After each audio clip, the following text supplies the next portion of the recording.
A very flexible uniform chain of mass m and length L is suspended vertically in a lift so that its lower end is just touching the surface of the floor. When the upper end of the chain is released, it falls with each link coming to rest the instant it strikes the floor of the lift. Find the force exerted by the floor of the lift on the chain at the moment when one fourth of the chain has already rested on the floor. Assume lift is moving up with an acceleration of g/2. तो ये एक lift मान लीजिए और starting में lift में ऐसे जो चेन है वो ऐसे जस्ट टच कर रही है और थोड़ी देर के बाद जो इंस्टेंट सवाल में दिया हुआ है, सवाल में इंस्टेंट दिया तब आप फोर्स निकालें जब L/4 लेंथ का जो 1/4 है वो ज़मीन पर ऑलरेडी आ चुका है और बचा 3L/4 अब गिरने वाला है, मतलब धीरे धीरे टच करता चला जा रहा है। तो उस वक्त हमें जो नॉर्मल फोर्स होगा वो निकालना है। देखिए पहली बात तो नॉर्मल फोर्स किस पे डिपेंड करेगा, तो ये हो गया total normal force. Normal force is equals to weight of 1/4 chain. ये तो लेना ही है क्योंकि उन्होंने क्लियरली बोल दिया 1/4 of chain has already rested, इसका तो आना ही आना है, यानी कि मैं सीधे इसको mg/4 ले सकता हूँ, मुझे सोचना नहीं है। लो ले भी लिया, इनफैक्ट कोई बड़ी बात नहीं थी इसमें, तो लेना ही है। Plus rate of change of momentum, change of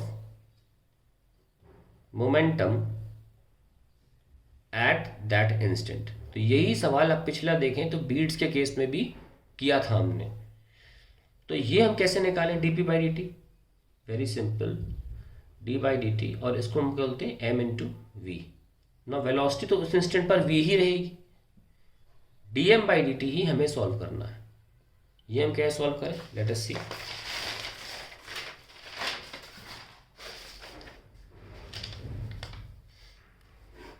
d/dt of m। Now रस्सी जो गिर रही है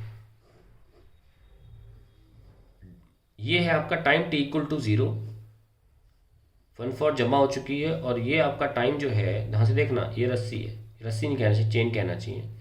ये लीजिए dt टाइम में थोड़ी सी और जुड़ गई, dx लेंथ और थोड़ी सी एक्स्ट्रा ऐड हो गई, तो हम उस मास को dm बोल रहे हैं और इसको ये भी लिख सकते हैं d/dt ऑफ लेमडा dx, क्योंकि लेमडा मास पर यूनिट लेंथ है अगर तो, और dx लेंथ का क्या होगा m/l इंटू dx, तो लेमडा dx हम इसे बोल रहे हैं। Now further we can solve lambda, और बाहर ले सकते कांस्टेंट है और लेमडा dx नहीं लेमडा x ले लीजिए, फिर से लिखना पड़ेगा मुझे, एक मिनट, dm को लिख रहा हूँ लेमडा dx, ठीक है, फिर से लिख देता हूँ मेरा, मैं dm को लिख रहा हूँ, m को नहीं लिख सकता ना, कहने का मतलब ये dm is lambda dx dt और लेमडा dx में ये लिख रहा हूँ। तो अब ये चीज़ क्या हो गई, ये भी तो वेलोसिटी हो गई, तो लेमडा v², दैट्स इट। तो ये बात को रट लें, दिमाग में घुसेड़ लें कि इस तरीके के सवाल में dt टाइम में जो फोर्स ऐड होगा वो डायरेक्टली लेमडा v² लिखा जा सकता है, डायरेक्टली लेमडा v² लिख दीजिए आप, जो फोर्स होगा। चाहे तो आप इसका यू भी देख सकते हैं, यूनिट भी फोर्स का ही निकल के आएगा, इसका मीटर पर सेकेंड स्क्वायर करेंगे तो आपको मीटर पर सेकेंड का होल स्क्वायर इंटू मीटर, तो आपको फोर्स ही मिलेगा। चलिए देखते हैं यहाँ पे, इसको हम यहाँ ऐड कर देंगे। So we have lambda dx और लेमडा और dx/dt इज v, तो लेमडा v², ये हमको बस ऐड कर देना है इसमें 1/4 ऑफ मास में। कैसे करें भाई, तो lambda v², what is v², v² is 2gh, ठीक है, और h कितना है, h इज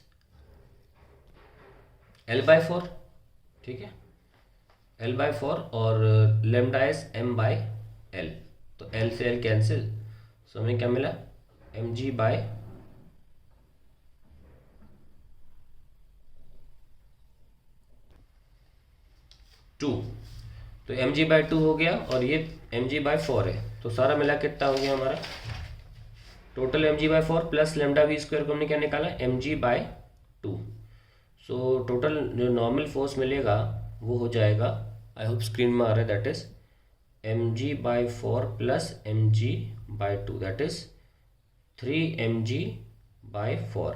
अब इसमें आप g में g/2 और ऐड कर लीजिए ब्रैकेट लगा के, क्योंकि एक्सेलरेशन लिफ्ट का g/2 है ऊपर की तरफ, तो सूडो फोर्स नीचे लगा देंगे, तब आपका जो फाइनल आंसर आ जाएगा वो आ जाएगा 3m/4 इंटू 3g/2, तो 9mg/8।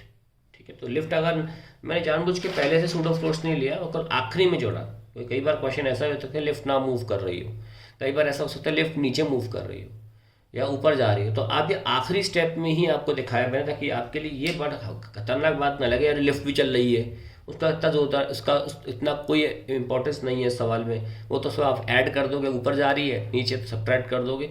मेन जो बात है इसमें वो लैम्डा वी स्क्वायर आपने सीखी है, आप क्यों कैसा कर रहे हैं। ठीक है, तो जब भी आपको dx मास नीचे गिर रहा है तो आंसर उसकी वजह से जो फोर्स इम्पैक्ट आएगा वो लैम्डा वी स्क्वायर होगा। ये सबसे इंपॉर्टेंट बात है, ये लैम्डा वी स्क्वायर बहुत इंपॉर्टेंट है। This is the force due to the dx element falling, ध्यान रखें इस बात का।